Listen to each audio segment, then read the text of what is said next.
Hello learners, this is Dinesh Kumar. So class 8 math chapter number 1 परिमेय संख्याएं।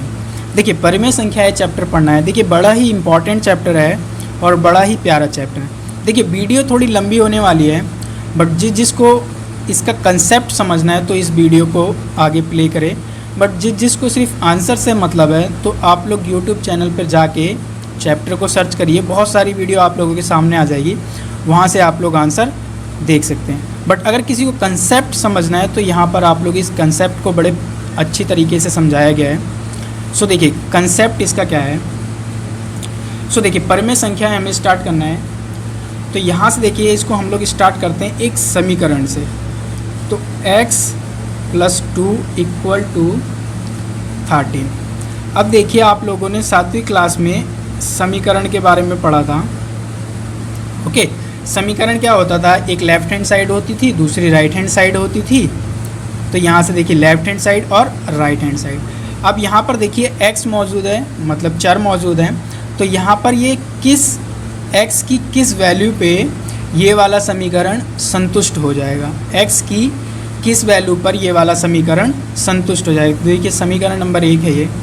अब देखिए अगर मैं x बराबर यहाँ पर 11 रखता हूँ तो यहाँ पर देखिए 11 और 2 13 और 13 बराबर 13, तो लेफ़्ट हैंड साइड इक्वल हो जाएगी राइट हैंड साइड की। तो यहाँ से देखिए अगर x बराबर 11 पर ये वाली जो समीकरण है ये हमारा क्या होता है, संतुष्ट होता है। तो यहाँ से देखिए ये जो 11 है जो हमारे ये नंबर, तो ये नंबर कौन सा है, ये एक प्राकृत संख्या है, या जिसको हम लोग इंग्लिश में नेचुरल नंबर बोलते हैं। मतलब क्या कि अगर मुझे इस समीकरण को सॉल्व करना है तो यहाँ पर जो इसका आंसर आया है 11 आया है, और 11 क्या है, 1 प्राकृतिक संख्या। तो देखिए इस समीकरण ने हम लोगों को क्या करा कि एक प्राकृतिक संख्या के बारे में विचार करने के लिए प्रेरित करा। ओके, सो यहाँ से सबसे पहला टॉपिक हमारा आता है प्राकृतिक संख्या। प्राकृतिक संख्या। अब देखिए प्राकृतिक संख्या होती क्या है। तो यहाँ से देखिए जितने भी हमारे नंबर्स होते हैं, फॉर एग्ज़ाम्पल जो 1 से स्टार्ट होते हैं, तो 1 2 3 4 5 6 सो ऑन, ऐसे ये चलते जाते हैं। कहाँ तक चलते जाते हैं, अनंत तक चलते जाते हैं। ओके, मीन्स इसका कोई एंड नहीं है, ये संख्या चलती जाती है। तो इस समीकरण ने हम लोगों को प्राकृतिक संख्या के बारे में सोचने के लिए प्रेरित किया। अब देखिए यहाँ से अगर मैं एक और समीकरण उठाऊँ, x + 5 = 5। देखिए ये समीकरण, इसको मैं 2 कह देता हूँ। तो यहाँ से देखिए कि x के किस मान पर ये वाला समीकरण संतुष्ट हो जाएगा। तो यहाँ से देखिए अगर मैं x बराबर 0 पुट करता हूँ तो देखिए 5 = 5 हो जाएगा। ठीक है, x की जगह पे 0, ठीक। तो 5 = 5, लेफ्ट हैंड साइड है इक्वल राइट हैंड साइड के इक्वल। तो यहाँ से देखिए कि अब ये x बराबर 0 पर ये वाली वैल्यू को, मतलब ये वाले समीकरण को संतुष्ट कर रहा है। बट यहाँ से ध्यान से देखिए तो ये 0 हमारे नेचुरल नंबर में नहीं आता है, प्राकृतिक संख्या में हमारे नहीं आता है। तो क्या अब मुझे इस समीकरण को सॉल्व करने के लिए, संतुष्ट कराने के लिए मुझे यहाँ पर ज़रूरत पड़ी पूर्ण संख्या की। ओके, अब देखिए पूर्ण संख्या क्या होती है। तो हमारा दूसरा कंसेप्ट यहाँ से निकल के आया, दूसरा टॉपिक निकल करके आया पूर्ण संख्या। देखिए पूर्ण संख्या को हम इंग्लिश में होल नंबर कहते हैं। तो देखिए पूर्ण संख्या क्या होती है हमारी। तो यहाँ से देखिए जिस प्रकार से हमारे नेचुरल नंबर होते हैं 1 2 3 4 5 6 सो ऑन, इसी तरीके से हमारे पूर्ण संख्या भी होती है। बट इसमें एक छोटा सा डिफरेंस होता है। वो क्या कि यहाँ पर इस पूर्ण संख्या के अंदर 0 और इंक्लूड होता है। तो यहाँ से देखिए ये जो हमारा सेट आया है, ये जो हमारे एक कॉलम आया है, मैंने यहाँ पर देखिए ब्रैकेट लगाया है। तो इस ब्रैकेट में जितने भी नंबर है ये क्या है, हमारे पूर्ण संख्या है। देखिए पूर्ण संख्या की खासियत क्या होती है कि ये 0 से स्टार्ट होता है। तो देखिए ये 0 से स्टार्ट हो रहा है और ये नंबर भी हमारा क्या हो रहा है, अनंत तक चलता जा रहा है। ठीक है, मतलब इसका कोई अंत नहीं है। ओके, तो ये हमारी पूर्ण संख्या होती है। अब देखिए अगर मैं एक समीकरण पे और विचार करूँ, x प्लस 18 इक्वल टू 5, इसको मैंने समीकरण 3 कह दिया। अब बताइए x के किस मान पर ये वाला समीकरण संतुष्ट हो जाएगा। तो यहाँ से देखिए ये प्लस का है, उधर ले जाऊँगा तो ये माइनस का हो जाएगा। और देखिए 18 में से 5 को घटा देंगे तो माइनस का 13 आएगा। ओके, माइनस का क्या आएगा, 13 आएगा। देखिए नहीं सॉल्व करना आता तो यहाँ से देखिए मैं बता देता हूँ कि कैसे चेक करा जाता है कि किस मान के लिए ये, किस मान पर ये समीकरण संतुष्ट होगा। तो देखिए x बराबर 18 को उधर भेज दीजिए, x की वैल्यू निकालनी है तो 5 माइनस 18 हो जाएगा। देखिए प्लस का था उधर गया माइनस का, तो x बराबर माइनस का 13। तो देखिए x बराबर माइनस 13 पे ये वाला समीकरण हमारा क्या हो जाएगा, संतुष्ट हो जाएगा। तो यहाँ से देखिए कि x बराबर माइनस का 13 पे ये संतुष्ट हो रहा है। तो यहाँ से देखिए अगर ये मैं माइनस के 13 को देखूँ तो यहाँ पर देखिए अगर मैं प्राकृत संख्या में देखता हूँ तो ये माइनस का 13 इसके अंदर नहीं आ रहा है, और अगर मैं पूर्ण संख्या के अंदर भी देखूँ तो ये माइनस का 13 नहीं आ रहा है। तो देखिए इस समीकरण को अगर हमें संतुष्ट करना है तो एक हमें दूसरे संख्या की ज़रूरत पड़ी जिसमें माइनस वाली संख्या आती हो। अब देखिए माइनस वाली संख्या किस में आती है, तो उसके लिए हमारे पास सॉल्यूशन आया पूर्णांक। ठीक है, तो हमारा तीसरा टॉपिक निकल के आया पूर्णांक संख्या, जिसको हम लोग इसको इंग्लिश में बोलते हैं इंटीजर्स। ओके, अब देखिए पूर्णांक अपने ही आप में देखिए ये थोड़ा पेचीदा है। पूर्णांक क्या है कि दो प्रॉपर्टी अपने पास रखता है, प्लस वाली प्रॉपर्टी भी अपने पास रखता है और नेगेटिव वाली प्रॉपर्टी भी अपने पास रखता है। मीन्स धनात्मक भी है और ऋणात्मक भी है। तो यहाँ से देखिए दो टाइप के ये होते हैं हमारे, तो मैंने इसको ए कह दिया। देखिए पूर्णांक जो हमारा पहला होता है धनात्मक पूर्णांक होता है। ओके, धनात्मक पूर्णांक। तो देखिए धनात्मक पूर्णांक क्या होते हैं, देखिए जितने भी पॉजिटिव नंबर हैं, ठीक है, जितने भी पॉजिटिव नंबर हैं वो हमारे सारे के सारे धनात्मक पूर्णांक के अंदर आ जाते हैं। For example 1 2 3 4 5 6 dot dot dot चलते जाते हैं। और देखिए ज़ीरो भी हमारा क्या है, एक धनात्मक पूर्णांक है। देखिए ज़ीरो ना ही नेगेटिव है और ना ही पॉजिटिव है, तो ज़ीरो भी इसमें शामिल किया जाता है। ओके, सो यहाँ से देखिए ये तो रही हमारे धनात्मक पूर्णांक। तो देखिए लेकिन ये नंबर क्या है, माइनस का है। ठीक है, तो देखिए हमारा दूसरा जो टॉपिक निकल के आया है इसी के अंदर ऋणात्मक पूर्णांक। ऋणात्मक पूर्णांक। अब देखिए ऋणात्मक पूर्णांक हमारे क्या होते हैं,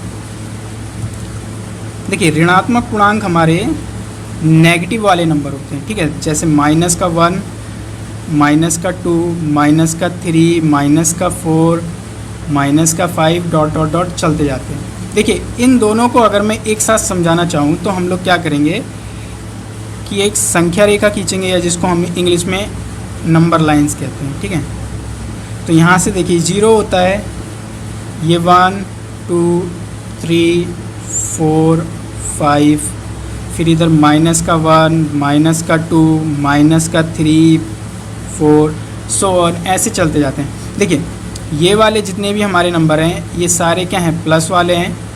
और देखिए इधर जो नंबर हमारे आ रहे हैं ये नेगेटिव वाले नंबर हैं। ओके, तो ये हमारे धनात्मक पूर्णांक होते हैं और ऋणात्मक पूर्णांक। तो देखिए पूर्णांक दो प्रकार के होते हैं, पॉजिटिव के भी और नेगेटिव के भी। ओके, देखिए मैंने एक और समीकरण लिया 2x बराबर 3 और इसको समीकरण 4 कह दिया। देखिए एक और समीकरण लिया मैंने 5, x प्लस 7 बराबर 0 और इसको समीकरण 5 कह दिया।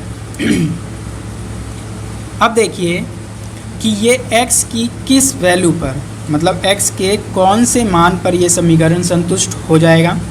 तो यहाँ से देखिए ये मल्टीप्लाई में, इसको उधर भेज दूंगा तो ये डिवाइड में हो जाएगा।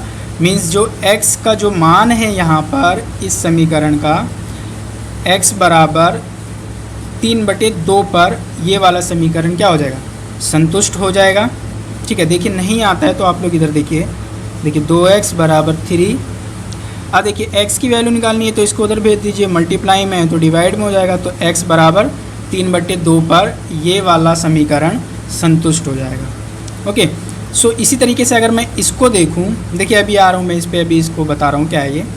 अब देखिए अगर इसी तरीके से मैं समीकरण 5 को देखूं तो यहाँ पर x के किस मान पर ये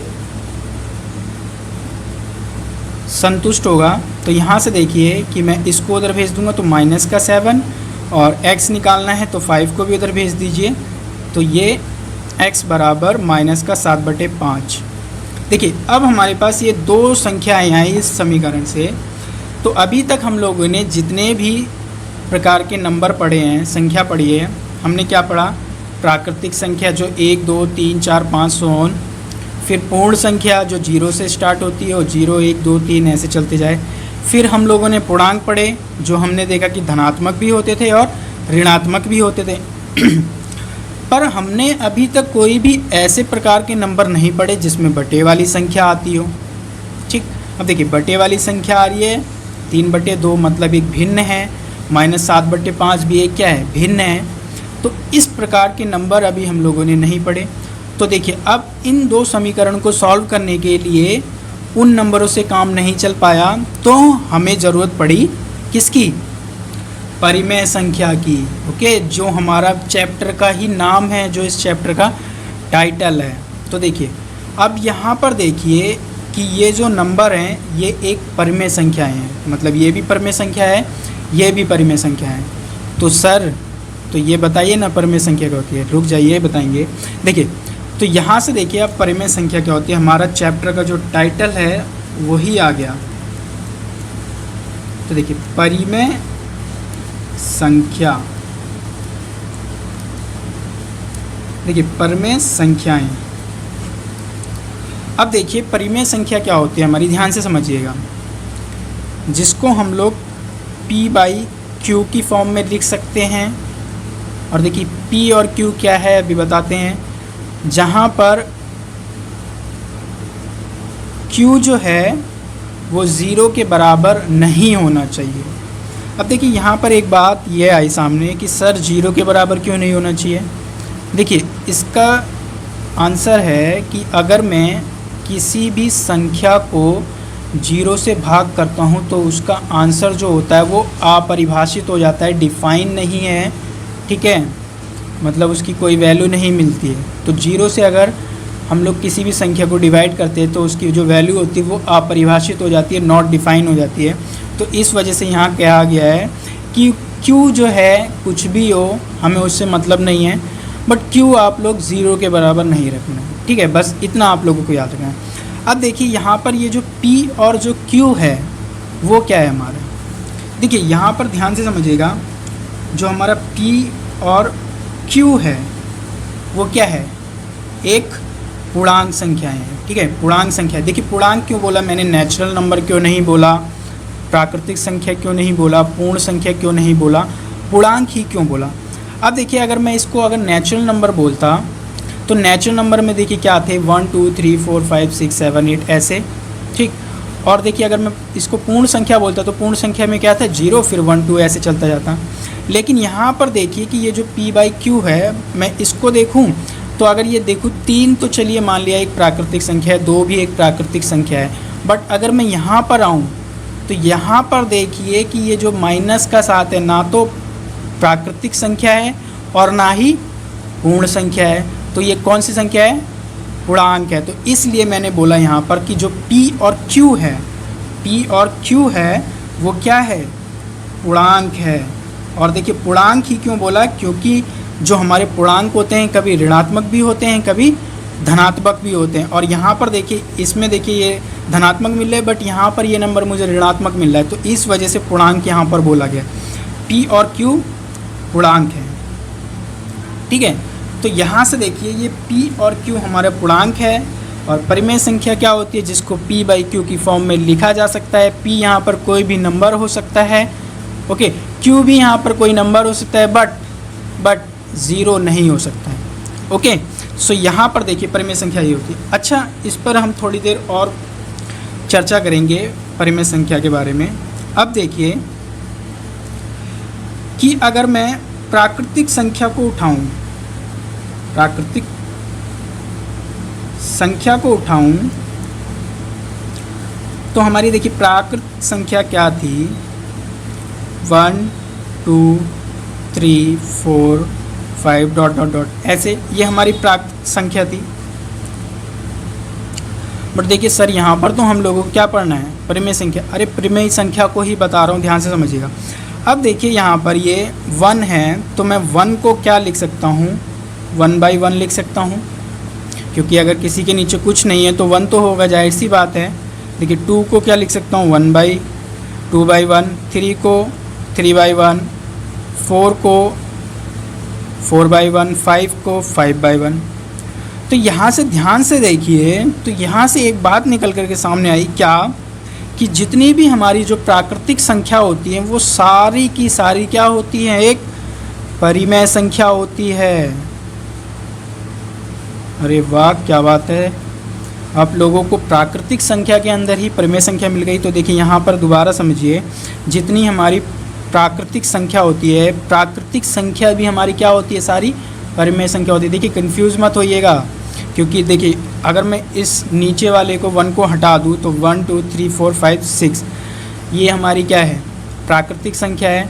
तो देखिए 1 को मैं 1/1 लिख सकता हूँ, किसी के नीचे अगर मैं 1 लगाता हूँ तो कोई इफ़ेक्ट नहीं पड़ता क्योंकि 1 यहाँ पर होता है। तो हमारी जो भी प्राकृतिक संख्या वो क्या है, सारी परिमेय संख्या है। तो यहाँ से देखिए एक बात क्लियर हो गई आप लोगों की, प्राकृतिक संख्या भी परिमेय संख्या में इंक्लूड करी जाती है। अब देखिए पूर्ण संख्या, अगर मैं देखिए पूर्ण संख्या पे विचार करूं, देखिए पूर्ण संख्या पे विचार करूं तो पूर्ण संख्या हमारा क्या था, 0 1 2 3 4 5 डॉट डॉट डॉट ऐसे। ओके, ये हमारी पूर्ण संख्या थी। तो यहाँ से देखिए कि क्या इसको मैं पूर्ण संख्या को 0/1 1 मतलब सबके नीचे 1 लगा सकता हूँ, क्योंकि कोई कहने वाली तो बात है नहीं, सबके नीचे 1 है ही। तो यहाँ से देखिए कि जितनी भी हमारी पूर्ण संख्याएं हैं वो सारी क्या है, परिमेय संख्याएं हैं, परिमेय संख्या है। ओके, तो हमारी प्राकृतिक संख्या भी क्या होती है, परिमेय संख्या होती है, और जो हमारी पूर्ण संख्या होती है वो भी परिमेय संख्या होती है। क्यों? क्योंकि हम उसको p/q के रूप में लिख सकते हैं। ओके, सो देखिए यहाँ से ये भी परिमेय संख्या हो गई। अब देखिए जो हमारा पूर्णांक था,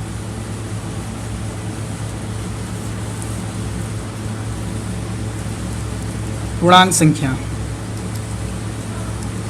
देखिए हमारी पूर्णांक क्या थे, 2 टाइप के पूर्णांक थे। देखिए एक ही नंबर लाइन पे मैं बना देता हूँ।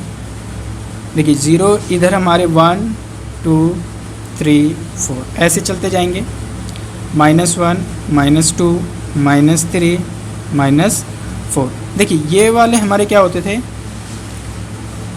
प्लस वाले होते थे, और ये वाले हमारे क्या होते थे, माइनस वाले। तो देखिए धनात्मक पूर्णांक और ऋणात्मक पूर्णांक। तो ध्यान से देखिए, मैं इसको क्या, 1 को 1/1 लिख सकता हूँ, जी बिल्कुल लिखा जा सकता है। 2 को 2/1 लिख सकता हूँ, p/q की फॉर्म में आ गया ये, ठीक है।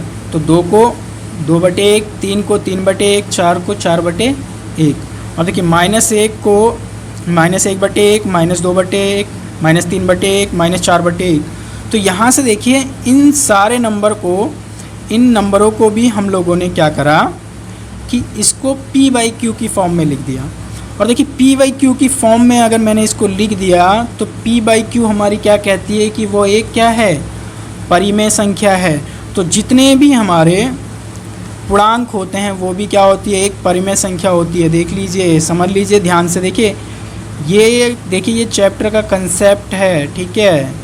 देखिए आप लोग बोर शायद नहीं हो रहे होंगे क्योंकि आप लोगों को समझ में आ रहा हूँ, बट देखिए किसी भी चैप्टर को अगर आप लोग उसकी इंट्रोडक्शन क्लास को अगर अच्छे से समझ लेते हैं तो देखिए आप लोगों को आगे एक्सरसाइज में दिक्कत नहीं आएगी।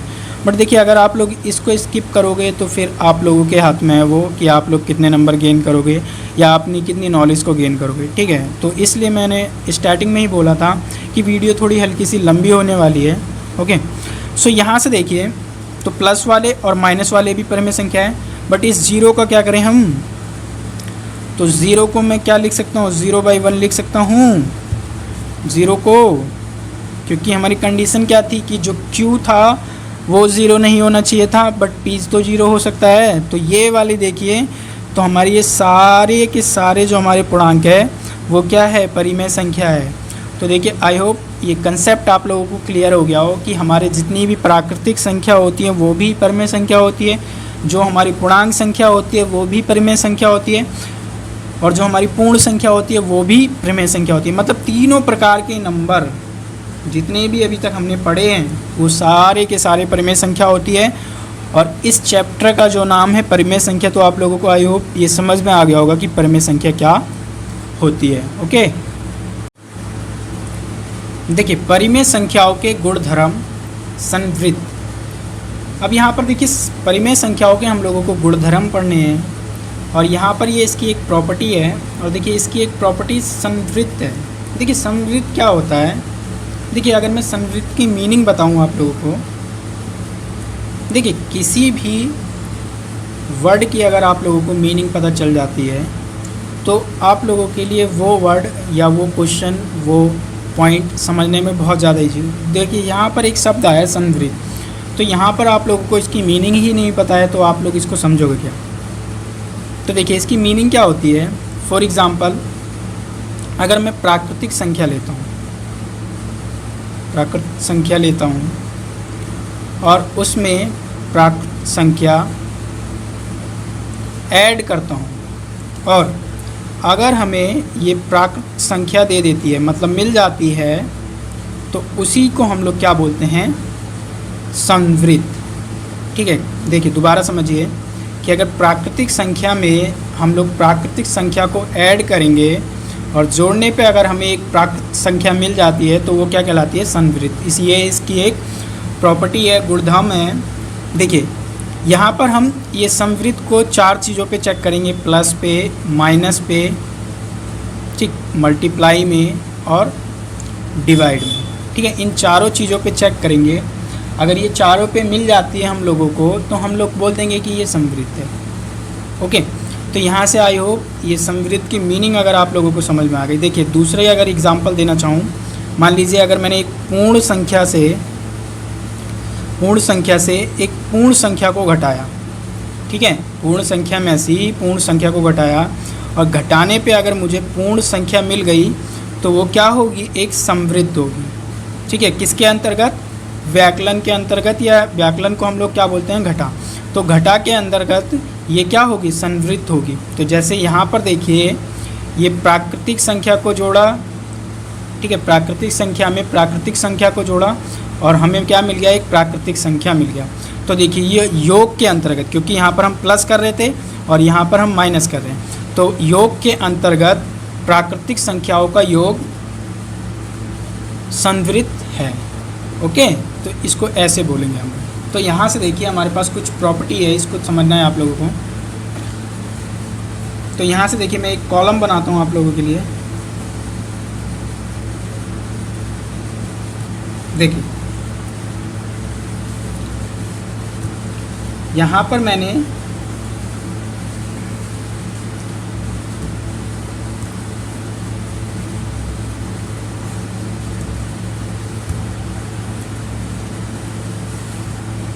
देखिए हम इसको चेक किस पे कर रहे हैं, अभी हम लोग पूर्ण संख्या पे चेक कर रहे हैं। ठीक है, देखिए पूर्ण संख्या के बाद हम लोग इसको पूर्णांकों पे भी चेक करेंगे, फिर परिमेय संख्या पे चेक करेंगे। तो यहाँ से हम पहले इसको पूर्ण संख्या पे चेक कर रहे हैं, पूर्ण संख्या। तो देखिए यहाँ पर मैंने संख्याएं ले ली और यहाँ पर हम लोग टिप्पणी करेंगे। देखिए टिप्पणी का मतलब क्या है कि कमेंट करेंगे कि वो संवृत्त के अंतर्गत है या नहीं, जो यहाँ पर मैंने अभी आप लोगों को समझाया। तो देखिए पहले हम लोग योग के अंदर लेते हैं। ठीक है, योग मतलब हम दो पूर्णांकों को अगर जोड़ते हैं तो क्या वाकई में ही हमें एक पूर्णांक संख्या मिलेगी, मिल जाती है तो ये आ जाएगा। देखिए अब यहाँ पर मैंने a प्लस बी, ठीक है, a प्लस बी ले लिया और यहाँ पर देखिए a और b क्या है, हमारे पूर्णांक संख्या है। ओके, तो यहाँ पर हमने कह दिया कि a बराबर 0 और b बराबर 5। ओके, तो देखिए अब 0 + 5। अब देखिए 0 क्या है, एक पूर्ण संख्या है, 5 क्या है, एक पूर्ण संख्या है। देखिए मैं इसको जोड़ूंगा तो क्या आएगा, 5 आएगा। और देखिए ये जो 5 आया ये हमारी क्या है, पूर्ण संख्या है। तो यहाँ से ध्यान से देखिए कि ये चीज़ योग के अंतर्गत क्या हो गई, संवृत्त हो गई। देखिए एक और एग्जांपल दूँ अगर आप लोगों को क्लियर हो जाएगा। देखिए 4 लिया मैंने और यहाँ पर 5 लिया। अब देखिए 4 एक पूर्ण संख्या है, 5 भी एक पूर्ण संख्या है। और देखिए मैं इसको जोड़ूंगा तो ये 9 हो जाएगा और 9 भी हमारा क्या है, एक पूर्ण संख्या है। ओके, तो हम लिखेंगे यहाँ पर टिप्पणी में इसकी पूर्ण संख्या योग के अंतर्गत संवृत्त है। ओके, क्योंकि संवृत्त कैसे है, क्योंकि हम लोगों ने क्या करा कि पूर्ण संख्या को पूर्ण संख्या में जोड़ा और हमें आंसर क्या मिला, एक पूर्ण संख्या मिला। तो यहाँ से देखिए ये योग के अंदर तो हो गया।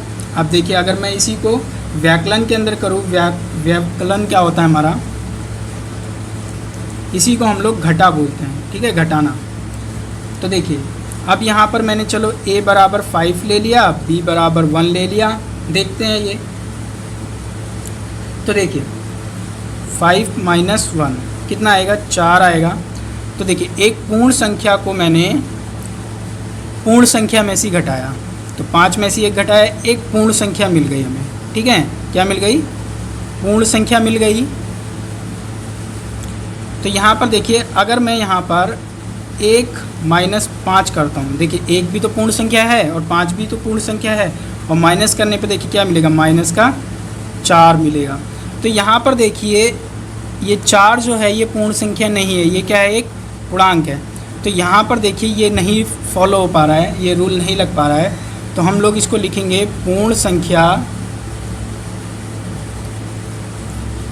व्याकलन के अंदर, व्याकलन के अंतर्गत संवृत्त नहीं है। ओके, क्यों नहीं है पता चल गया होगा आप लोगों को। तो देखिए हर केस में a और b जो होंगे हमारे वो क्या होंगे, पूर्णांक होंगे, क्योंकि हम लोग यहाँ पर किसको चेक कर रहे हैं, पूर्णांक संख्याओं को। अब देखिए गुणा के अंदर अगर मैं चेक करूँ, गुणा मतलब मल्टीप्लाई करना, तो देखिए यहाँ पर a बराबर 4 ले लिया हम लोगों ने। देखिए a क्या है, एक पूर्ण संख्या है, b क्या है, एक पूर्ण संख्या है, और यहाँ पर b बराबर हम लोगों ने 2 ले लिया। तो देखिए गुणा के अंतर्गत देख रहे हैं तो 4 × 2 बराबर 8। ओके, तो यहाँ पर देखिए 8 क्या है, एक पूर्ण संख्या है। और देखिए अगर मैं और भी लेना चाहूँ 10 × 2, ये भी क्या है, एक पूर्ण संख्या है। तो यहाँ से देखिए ये गुणा के अंतर्गत क्या हो रहा है, ये संवृत्त हो रहा है। ओके, तो हम लोग लिखेंगे पूर्ण संख्या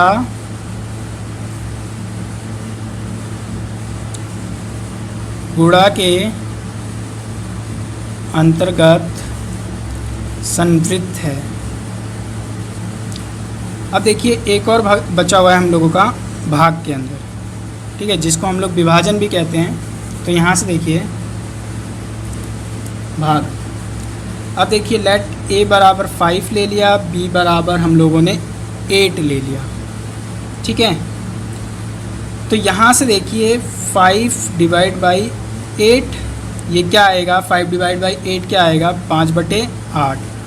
और देखिए 5/8 क्या है जो हमारा, अगर मैं देखूं तो ये एक पूर्ण संख्या नहीं है। ओके, तो ये पूर्ण संख्या नहीं है, तो हम लिखेंगे पूर्ण संख्या भाग के अंतर्गत संवृत्त नहीं है। ओके, तो ये था हमारा पूर्ण संख्याओं का संवृत्त चेक करना। तो देखिए अब हम लोगों को पूर्णांक संख्या के अंदर चेक करना है कि क्या ये संख्याएं समृद्ध है, योग के अंदर, घटा के अंदर, गुणा के अंदर और भाग के अंदर। तो देखिए आप लोगों का समय बचाने के लिए मैंने पहले से लिख रखा है। तो देखिए यहाँ पर अब जितने भी हम लोग बात करेंगे, किसकी बात करेंगे, पूर्णांक संख्या की। तो देखिए -6 और +5 पूर्णांक है, और इनका मैं जब योग करता हूँ तो देखिए -1 आता है और माइनस का एक क्या है, पूर्णांक संख्या में इंक्लूड होता है। या दूसरा देख लीजिए, -7 और -5 जब योग करूँगा तो माइनस का 12 हो जाएगा। तो हम लोग कह सकते हैं पूर्णांक योग के अंतर्गत सम्मिलित है। ओके, देखिए व्याकलन में देखिए हम लोग क्या लेनी है, पूर्णांक संख्या। याद रखिएगा जितनी भी संख्या यहाँ पर बात हो रही है सारी की सारी पूर्णांक संख्याओं की बात हो रही है। तो 7 में ऐसी 5 को अगर मैं घटाता हूँ तो 2 आएगा, और 2 क्या है, एक पूर्णांक है। और या मैं इसको 5 में से 7 को घटाता हूँ तो -2 आएगा, और -2 भी एक पूर्णांक संख्या में शामिल होता है। तो पूर्णांक घटा के अंतर्गत सम्मिलित है। ओके, देखिए अब अगर हम लोग गुणा पे देखें तो देखिए 4 गुणा 3 दोनों पूर्णांक है, और गुणा करूँगा 12 आएगा, और 12 क्या है, एक पूर्णांक संख्या है। या -3 गुणा 10 करूँ तो -30 आएगा, और -30 भी क्या एक पूर्णांक है। और देखिए फिर हम लोग क्या कहेंगे कि पूर्णांक गुणा के अंतर्गत सम्मिलित है। ओके, अब देखिए अगर लास्ट भाग के अंतर अगर हम देखें तो देखिए 3 को 5 से भाग करेंगे तो क्या आएगा, 3/5 पूर्णांक नहीं है। देखिए ये तो पूर्णांक नहीं है, ये तो परिमेय संख्या ही हो गई ना, p/q की फॉर्म में आ गया। तो हम लोग कहेंगे पूर्णांक भाग के अंतर्गत सम्मिलित नहीं है। ओके, देखिए अब परिमेय संख्याओं के अंदर हम लोग सम्मिलित की जांच करेंगे। तो देखिए यहाँ पर मैं जितने भी a और b लूँगा वो सारे के सारे हमारे क्या होंगे, परिमेय संख्या होंगे हर केस में। ठीक है, तो यहाँ से देखिए मैंने a बराबर 1/2, b बराबर 6/2 ले लिया। ठीक है, योग के अंदर चेक कर रहे हैं तो प्लस करके देखते हैं कि क्या हमें एक परिमेय संख्या मिलती है। तो 1/2 प्लस 6/2, देखिए जोड़ूंगा तो 6 और 1 7, तो 7/2 देखिए क्या है, एक परिमेय है, परिमेय संख्या। और देखिए ये परिमेय संख्या है तो हम लोग क्या लिखेंगे, परिमेय संख्या के अंतर्गत, परिमेय संख्या के, परिमेय संख्या योग के, परिमेय संख्या योग के अंतर्गत सम्मिलित है। ओके, तो यहाँ से देखिए अगर मैं व्याकलन लेता हूँ, व्याकलन मतलब घटा, व्याकलन ये जिसे हम लोग घटा कहते हैं। तो यहाँ से देखिए हम लोगों ने संख्या ले ली, मैंने a बराबर 3/5, b बराबर 1/5। ओके, तो इसको सब्ट्रैक्ट करके देखते हैं। देखिए 3/5 माइनस 1/5, तो देखिए क्या आएगा, ये 2/5 आएगा। तो देखिए परिमेय संख्या के अंदर जो हम घटा करते हैं तो उसका जो घटा है वो सम्मिलित के अंतर्गत है। तो परिमेय संख्या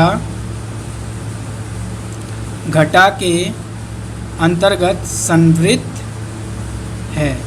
ओके, और यहाँ से देखिए अगर मैं गुणा लेता हूँ तो देखिए a बराबर हमने ले लिया 2/3, b बराबर ले लिया 3/5। ओके, तो गुणा करके देखिए 2/3 गुणा 3/5, और ये आएगा हमारा, देखिए कितना आएगा, 3 दूनी 6 और बटे में 15। तो 6/15 भी देखिए क्या है, हमारी एक परिमेय संख्या है। तो परिमेय संख्या है तो हम लोग क्या बोलेंगे, परिमेय संख्या गुणा के अंतर्गत सम्मिलित है। ओके, अब देखिए भाग, देखिए भाग के अंदर देखिए तो a बराबर हमने ले लिया 1/3, b बराबर ले लिया 1/4।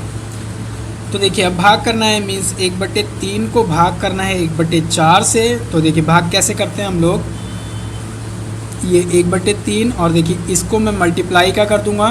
देखिए ये डिवाइड की जगह मल्टीप्लाई, और देखिए मल्टीप्लाई अपने आप ही नहीं होता है तो हम लोग क्या करेंगे, इस संख्या को पलटनी पड़ती है। ठीक है, अगर हम मल्टीप्लाई का साइन लगाते तो ये हो जाएगा 4/1, और जब मैं इसको सॉल्व करूँगा तो ये 4/3 आएगा। और देखिए 4/3 एक परिमेय संख्या है।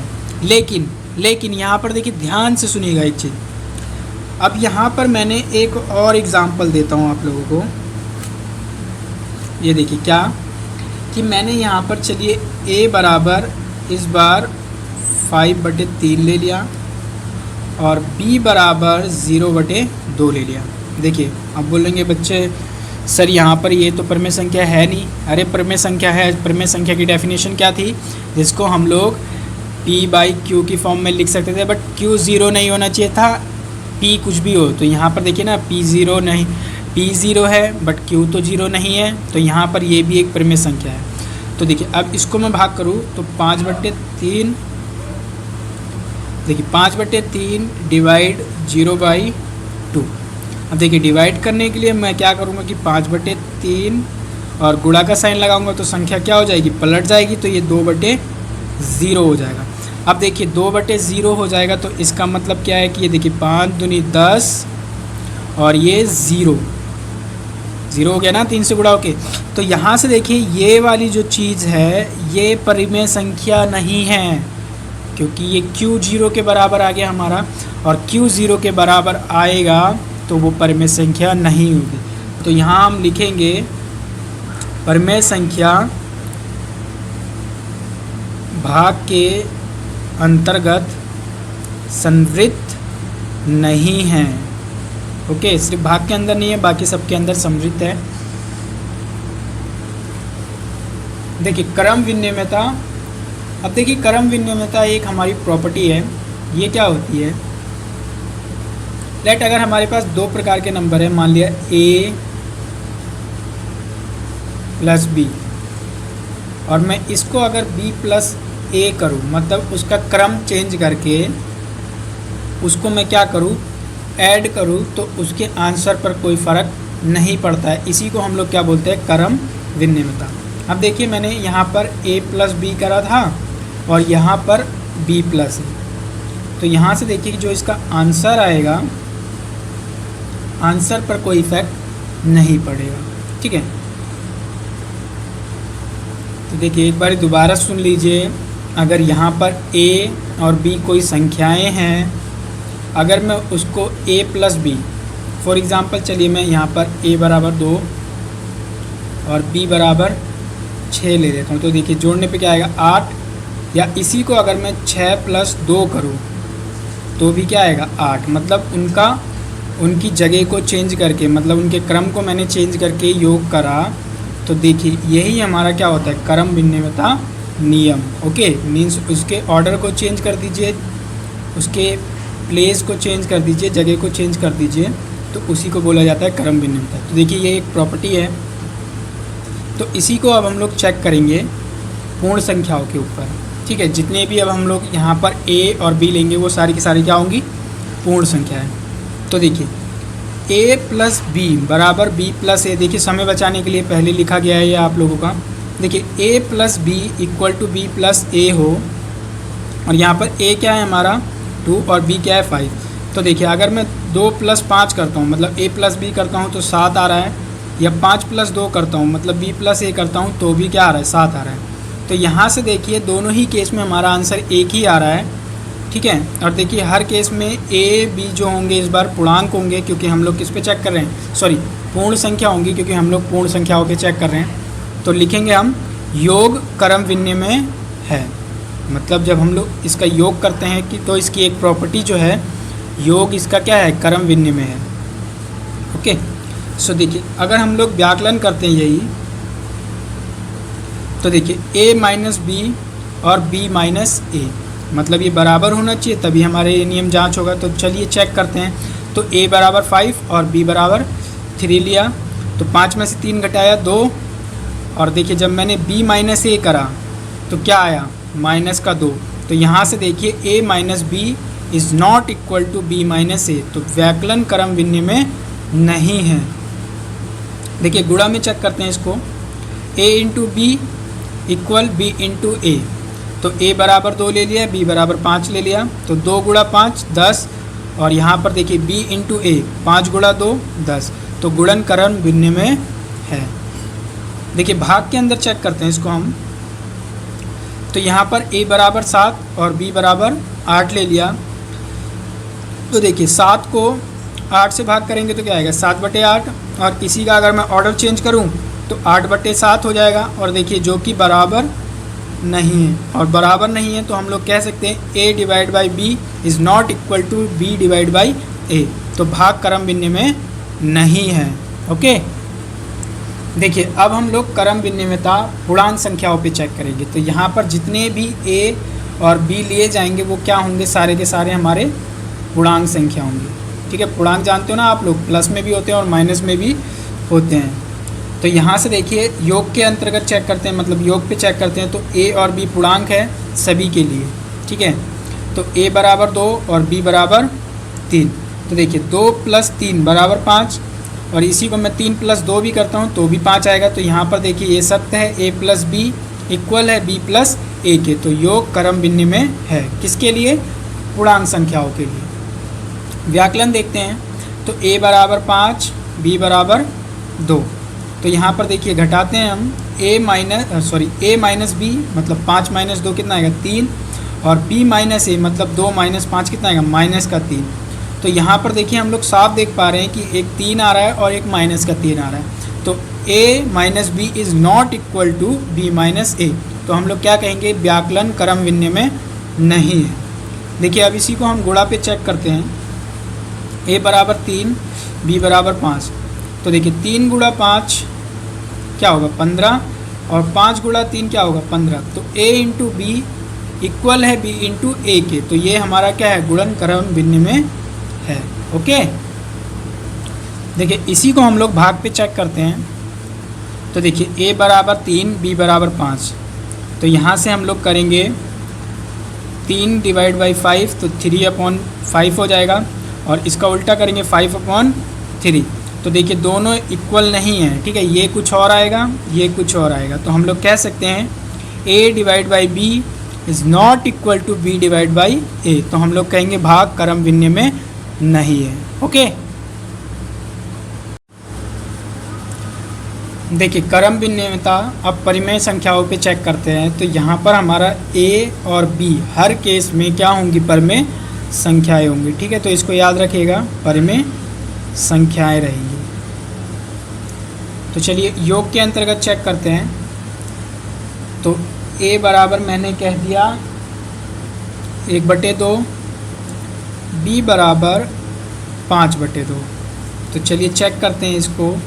1/2 + 5/2 कितना आएगा, 6/2। देखिए मैं इसको काटूंगा नहीं, कट रहा है। ठीक है, तो इसको 6/2, देखिए एक परिमेय संख्या है। और देखिए इसका ऑर्डर मैं चेंज करता हूँ। तो ऑर्डर चेंज करने के बाद देखिए कि ये 5/2 + 1/2 भी क्या होगा, 6/2। तो यहाँ से देखिए हम लोग कह सकते हैं कि यहाँ पर जो ये है परिमेय संख्याओं का जो योग है वो क्या है, क्रम भिन्न में है। तो यहाँ लिखेंगे हम a + b इक्वल है b + a के। ओके, तो यहाँ से इसकी टिप्पणी में लिखेंगे हम लोग परिमेय संख्याओं का योग क्रम भिन्न में है। ओके, देखिए अब इसी को हम लोग व्याकलन के अंदर चेक करते हैं, व्यवकलन के अंदर चेक करते हैं, जिसको हम लोग घटा कहते हैं। तो देखिए a बराबर, चलिए मैंने ले लिया 2/3, b बराबर 5/3। चेक करिए इसको। तो देखिए 2/3 - 5/3 क्या आएगा, यहाँ पर -3/3। देखिए कट रहा है बट काटेंगे नहीं हम लोग। तो -3/3 एक परिमेय संख्या आ रही है। इसी का अगर उल्टा चेक करें तो मतलब 5/3 - 2/3। अगर ये बराबर आ जाएगा तो ये क्रम भिन्न में होगा।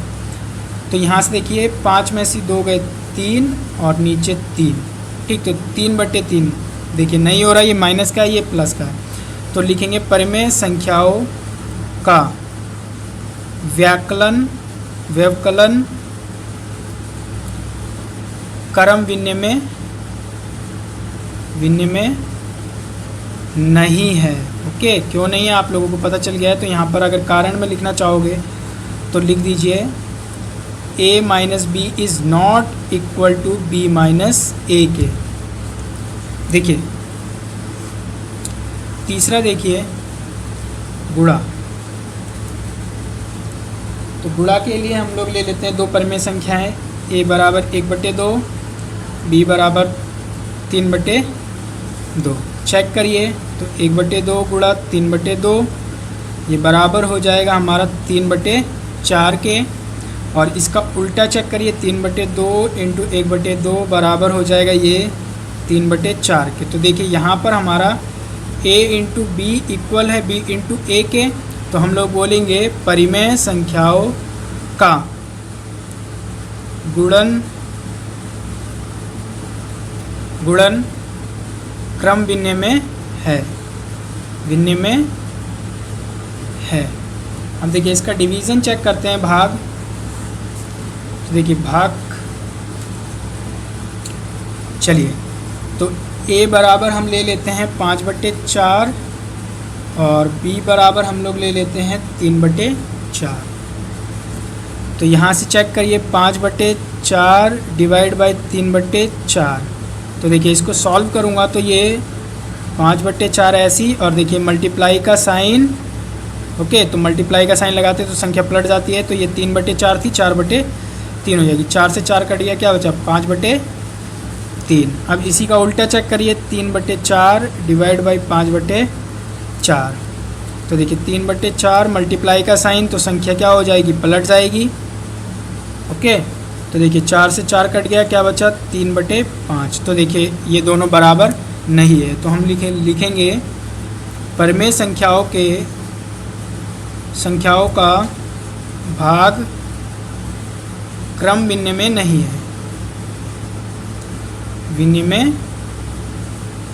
है। ओके,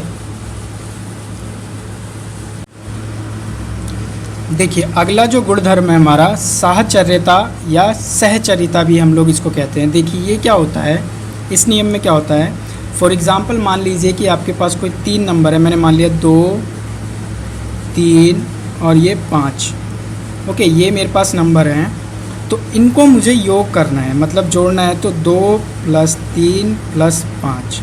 अब देखिए मैं क्या कर सकता हूँ, इस नंबर को या तो मैं पहले इन दोनों को जोड़ लूँ और इन दोनों को जोड़ने के बाद जो आंसर आए उसके बाद 5 जोड़ दूँ। तो देखिए यहाँ पर क्या होगा, ये देखिए 5 + 5 = 10। या देखिए कुछ लोग इसको ऐसे भी कर सकते हैं कि 2 + 3 + 5 कि पहले इन दोनों को जोड़ लें और फिर बाद में 2 को जोड़ दें। तो यहाँ से देखिए कितना होगा, ये 8 और = 10। तो देखिए दोनों ही केस में 10 आ रहा है। तो देखिए कहने का मतलब क्या है, कि कहने का मतलब ये है कि अगर हमारे पास a + b + c कोई नंबर है तो चाहे हम उसको a + b + c। अब देखिए कुछ लोग इसको a + b को पहले जोड़ेंगे फिर बाद में c जोड़ देंगे, या कुछ लोग क्या करेंगे कि b + c पहले जोड़ेंगे और फिर उसमें बाद में a जोड़ देंगे। ओके, तो ये हमारी सहचर्यता है कि मतलब किसी को भी आप पहले 2 को जोड़ लीजिए फिर बचे हुए को बाद में उसमें जोड़ दीजिए, या कि पहले को छोड़ दीजिए लास्ट के 2 को जोड़ लीजिए। तो ये हमारा क्या होता है, सहचर्यता। ओके, अब देखिए यही हम लोग क्या करते हैं कि पूर्ण संख्या में देखते हैं। ठीक है, अब यहाँ पर जितनी भी a और b की बात होंगी वो क्या होंगी, हमारी पूर्ण संख्याएं होगी। तो देखते हैं, योग करते हैं तो क्या होता है। देखिए a + b + c इक्वल होता है a + b + c के। और यहाँ पर देखिए a 2 है, b 3 है और c 4 है। तो देखिए पहले हम लोगों ने क्या करा कि a + b को जोड़ा। तो देखिए a + b को हम जो लोग जोड़ेंगे तो देखिए कितना हो जाएगा, यहाँ पर 5 और 4 9। ठीक है, और इसी में अगर मैं a + b + c को पहले जोड़ लूँ तो देखिए यहाँ पर क्या होगा, देखिए 4 और 3 7 2 9। तो देखिए हमारे आंसर पर कोई फ़र्क नहीं पड़ा। तो हम लोग लिखेंगे योग सहचर्य है। अब देखिए व्याकलन करेंगे तो व्याकलन का भी आप लोग एग्जाम्पल खुद ही से ले सकते हो। ठीक है, तो यहाँ पर हम कह सकते हैं व्याकलन सहचार्य नहीं है। ठीक है, व्याकलन सहचार्य नहीं होता है। आप लोग एग्जाम्पल लेके खुद देखिए, अगर कमेंट करिए मुझे कोई दिक्कत आती है तो मैं इस पर वीडियो बना दूँगा। देखिए अब इसी पे अगर हम गुणा पे करें तो गुणा भी हमारा क्या होता है, सहचार्य होता है। ठीक है, और देखिए भाग वाला है जो, मैं इसको बता देता हूँ क्योंकि ये थोड़ा टफ है, तो यहाँ से मैं ये करके बता देता हूँ।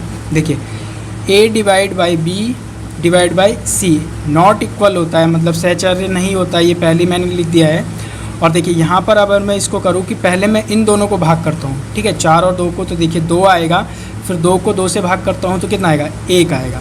और इसी केस में अगर पहले मैं बी और सी को भाग कर लेता हूँ तो देखिए कितना आ जाएगा, 1 आ जाएगा। और देखिए 1 को मैं जब 4 से डिवाइड करूँगा तो ये 4 आएगा, जो कि इक्वल नहीं है। तो हम लोग कह सकते हैं कि भाग सहचर्य नहीं है। देखिए अब सहचर्यता की जांच हम लोग पूर्णांकों के साथ करेंगे। तो यहाँ पर देखिए ए बी सी जो होंगे हमारे क्या होंगे, पूर्णांक होंगे हर केस में, ठीक है, ये याद रखिएगा। तो देखिए अगर मैं योग करता हूँ तो a प्लस बी प्लस सी बराबर a प्लस बी प्लस सी। मैं क्या करता हूँ कि पहले b प्लस सी को जोड़ता हूँ और फिर बाद में उसमें a जोड़ देता हूँ। तो देखिए यहाँ पर देखिए कि माइनस के 4 में सी 3 जाएगा तो क्या बचेगा, माइनस का 1, और माइनस के 1 में माइनस का 2 जोड़ूंगा तो माइनस का 3 हो जाएगा। अब इसी को मैं पहले a प्लस बी को पहले जोड़ लेता हूँ। तो देखिए a प्लस बी को अगर मैं सॉल्व करता हूँ तो देखिए प्लस का 1 आएगा, और देखिए 4 ये माइनस का, तो माइनस 4 में से 1 जाएगा माइनस का 3। तो देखिए माइनस का 3 बराबर है माइनस के 3 के। तो हम लोग कह सकते हैं कि योग सहचर्य है।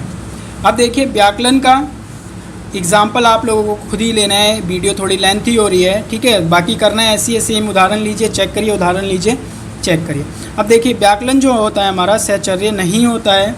और देखिए जो हमारा गुणा होती है, गुणन सहचर्य होती है, ठीक है, आप आगे पीछे किसी को भी जोड़े कोई फ़र्क नहीं पड़ेगा। पर जो हमारी भाग होती है वो सहचर्य नहीं होती है। ओके, तो आप लोगों को एग्जाम्पल खुद से करना है, नहीं आएगा तो कमेंट करिएगा, मैं आपकी हेल्प करूँगा।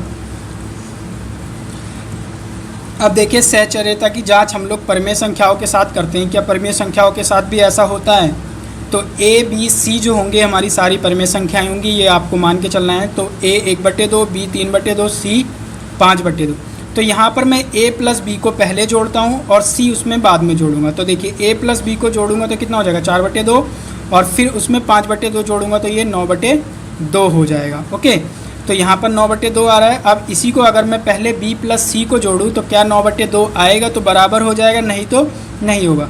तो देखिए 3 और 5 8 और 2 8/2, और फिर उसमें मैं a जोड़ दूँ तो देखिए ये 9/2 के बराबर आ रहा है। तो हम लोग कह सकते हैं कि अगर हम लोग पहले a प्लस बी जोड़े और बाद में c जोड़े, या ऐसा करें कि a ऐसी रहने दे, पहले b प्लस सी को जोड़े और a बाद में जोड़े, तो उसके आंसर पर कोई फ़र्क नहीं पड़ सकता। तो हम लोग कह सकते हैं कि परिमेय संख्याओं का योग सहचर्य होता है। देखिए व्याकलन में a बराबर 3/2, b बराबर 4/3, c बराबर 5/3। तो यहाँ से देखिए कि पहले मैं a माइनस बी कर रहा हूँ। ओके, तो यहाँ से देखिए क्या हो जाएगा, -2, और फिर बाद में मैं उसमें से c को घटाऊँगा। तो देखिए ये क्या हो जाएगा, -2 और -5 -7/3। अब देखिए अगर मैं इसी को अगर मैं b माइनस सी को पहले सॉल्व करता हूँ, देखिए b माइनस सी को पहले सॉल्व करता हूँ तो देखिए ये रहा हमारा b और माइनस सी। तो यहाँ से देखिए ये क्या होगा, माइनस का 1 हो जाएगा, और देखिए माइनस ये वाला और ये 2/3। तो देखिए माइनस माइनस प्लस हो जाएगा, और 2 और 1 3 3/3, जो कि इसके बराबर नहीं है। तो हम लोग कह सकते हैं कि जो हमारा व्याकलन होता है या जो घटा होती है वो सहचर्य नहीं होती है। ओके, अब देखिए गुणा देखिए इसकी, a बराबर 2/3, b बराबर 4/3, c बराबर 5/3। और देखिए मैं a प्लस बी को a इंटू बी पहले कर रहा हूँ, मतलब a गुणा b कर रहा हूँ। तो देखिए a गुणा b करूँगा तो 2 की 4 से करूँगा 8, और 3 की 3 से करूँगा 9, और फिर उसमें देखिए 5/3 को गुणा करूँगा तो 8 पंचे 40 और 3 निम 27। और इसी को अगर मैं देखिए पहले b और c को गुणा करूँ और बाद में मैं a से गुणा कराऊँ तो देखिए उसके आंसर पर कोई फ़र्क नहीं पड़ेगा। देखिए 4 पंचे 20 और 3 तिया 9, और फिर बाद में 2/3 से गुणा कराऊंगा तो 20 दूनी 40 और 3 निम 27। तो देखिए ये सहचर्य होता है। ओके, अब देखिए अगर मैं भाग के साथ करूँ तो देखिए क्या होता है। देखिए इस नेक्स्ट पन्ने पे देखिए a बराबर 1/2, b बराबर 1/3, c बराबर 1/5। तो यहाँ पर मैं क्या कर रहा हूँ कि a और b को पहले डिवाइड कर रहा हूँ। तो देखिए a और b को पहले डिवाइड करूँगा तो देखिए 1/2 ऐसी, और देखिए ये डिवाइड की जगह मल्टीप्लाई का साइन, और संख्या क्या हो जाती है, पलट जाती है। तो 3 ऊपर और 1 नीचे, तो ये क्या आएगा, देखिए 3/2 और फिर 1/5 से हम लोग जब इसको डिवाइड करेंगे तो देखिए 2/3 ऐसी, और इसकी जगह पे डिवाइड की जगह मल्टीप्लाई लगाएंगे तो संख्या क्या होगी, पलट जाएगी। तो देखिए 3×5 = 15 और 2 × 1 = 2, तो 15/2 आ गया।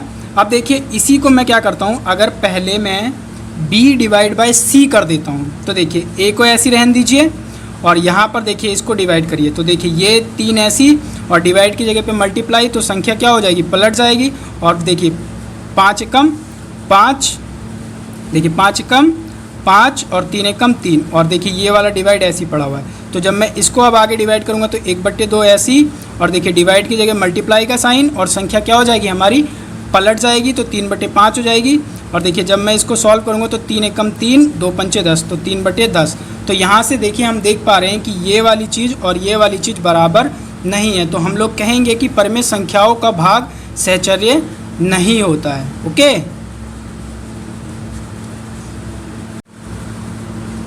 देखिए परिमेय संख्याओं के लिए वितर्कता, देखिए वितर्कता भी एक क्या है, हमारा गुणधर्म है।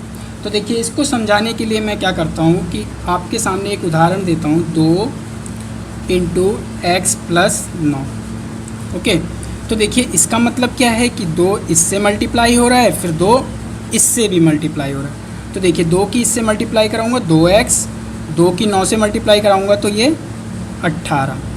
ओके, तो यहाँ से देखिए अब इसी तरीके से हमारी क्या होंगी, परिमेय संख्याएँ होंगी। तो यहाँ पर देखिए मैं आपके सामने लेता हूँ परिमेय संख्याएँ, तो a b c जो है हमारी परिमेय संख्याएँ हैं, ये आप लोगों को मानना है, ठीक है। तो यहाँ से देखिए इसी केस में अगर मैं परिमेय संख्याएँ लेता हूँ तो a × b + c होगा। ओके, a b c हमारी क्या है, परिमेय संख्याएँ हैं। तो हम क्या कराएंगे कि a की गुणा इससे कराइए पहले, तो a × b हो जाएगा, फिर प्लस का साइन, फिर a × c हो जाएगा। देखिए ये तो था हमारा प्लस के लिए, ठीक है। अगर यहाँ पर देखिए अगर माइनस होता तो हम लोग क्या करते, a × b - c। तो यहाँ से देखिए हम सेम काम वही करते, a × b, फिर साइन लगा देते माइनस की जगह पे माइनस, फिर a × c। तो ये हमारी वितर्कता है, ठीक है। तो यहाँ से देखिए ये हमारा टॉपिक था।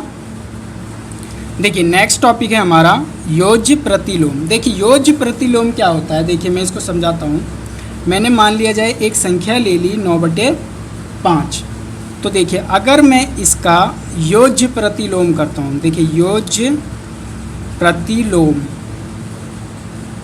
तो देखिए योज्य प्रतिलोम में हम लोग क्या करेंगे कि ये 9/5 को ऐसे ही रहने देंगे, बट क्या करेंगे, योज्य प्रतिलोम क्या करता है कि साइन को वो चेंज कर देता है। मीन्स प्लस होगा तो माइनस, माइनस होगा तो प्लस। तो देखिए ये प्लस का था, धनात्मक था, तो ये क्या हो गया, ऋणात्मक, ठीक है। संख्या नहीं चेंज होगी, बस साइन चेंज होगा। देखिए दूसरा एग्जांपल लेना चाहूँ तो दूसरा देख लीजिए। अगर इसी को मैं -8/7 ले लूँ और जब मैं इसका योज्य प्रतिलोम करूँगा तो देखिए ये 7/8 तो ऐसे ही रहेगा, बट क्या होगा, हाँ साइन चेंज होगा, ठीक है। माइनस का था तो प्लस का हो जाएगा। ओके, तो ये था हमारा योज्य प्रतिलोम।